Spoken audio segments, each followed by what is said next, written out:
सबसे पहला नंबर, जिस वोटर आईडी कार्ड से ये सरकार बनी है वो वोटर आईडी कार्ड क्या पाकिस्तान का है, बांग्लादेश का है, नेपाल का है, चाइना का है, या इंग्लैंड का है, जापान का है, या क्या कहें अमेरिका का है, या पाकिस्तान का है? ये सरकार को सिद्ध करना चाहिए कि जिस वोटर आईडी कार्ड से हम यहाँ सत्ता तक पहुंचे हैं उस वोटर आईडी कार्ड को आप नकार रहे हैं। इसका मतलब कि आप ही इस देश के नागरिक नहीं है। धोखे से आपने इस देश के अंदर आपने सत्ता हथियाया है। जब आधार कार्ड का वैल्यू नहीं है, राशन कार्ड का वैल्यू नहीं है, पैन कार्ड का वैल्यू नहीं है, क्या कहते हैं ये ड्राइविंग लाइसेंस का वैल्यू नहीं है, पासपोर्ट का वैल्यू नहीं है, तो वैल्यू है क्या चीज का? किसी चीज का नहीं। ये सरकार का कहना है। तो इससे ज्यादा शर्मनाक और कोई बात नहीं है।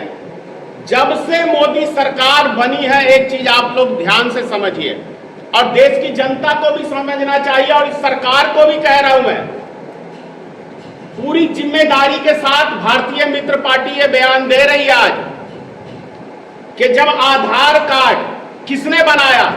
भारत सरकार ने बनाया। पैन कार्ड किसने बनाया? भारत सरकार ने बनाया। राशन कार्ड किसने बनाया? भारत सरकार की देन है। पासपोर्ट किसका देन है? भारत सरकार जारी करती है। और भारत सरकार ही कह रही है कि यह भारत की नागरिकता सिद्ध करने का कोई प्रमाण ही नहीं बनता है। तो क्या चीज से प्रमाण बनता है भाई? अमेरिका की दलाली करके क्या प्रमाण बनता है? जिस तरीके से अमेरिका के दबाव में भारत सरकार आई हुई है, नरेंद्र मोदी की सरकार आई हुई है, क्या उससे हम सीखेंगे कि भारत की नागरिकता क्या चीज की है?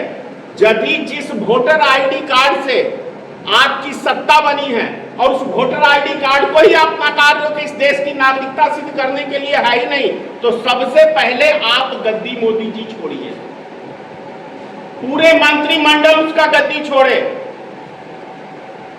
ये भारतीय मित्र पार्टी इस सरकार से मांग करती है। दूसरी बात, पेपर लीक आपसे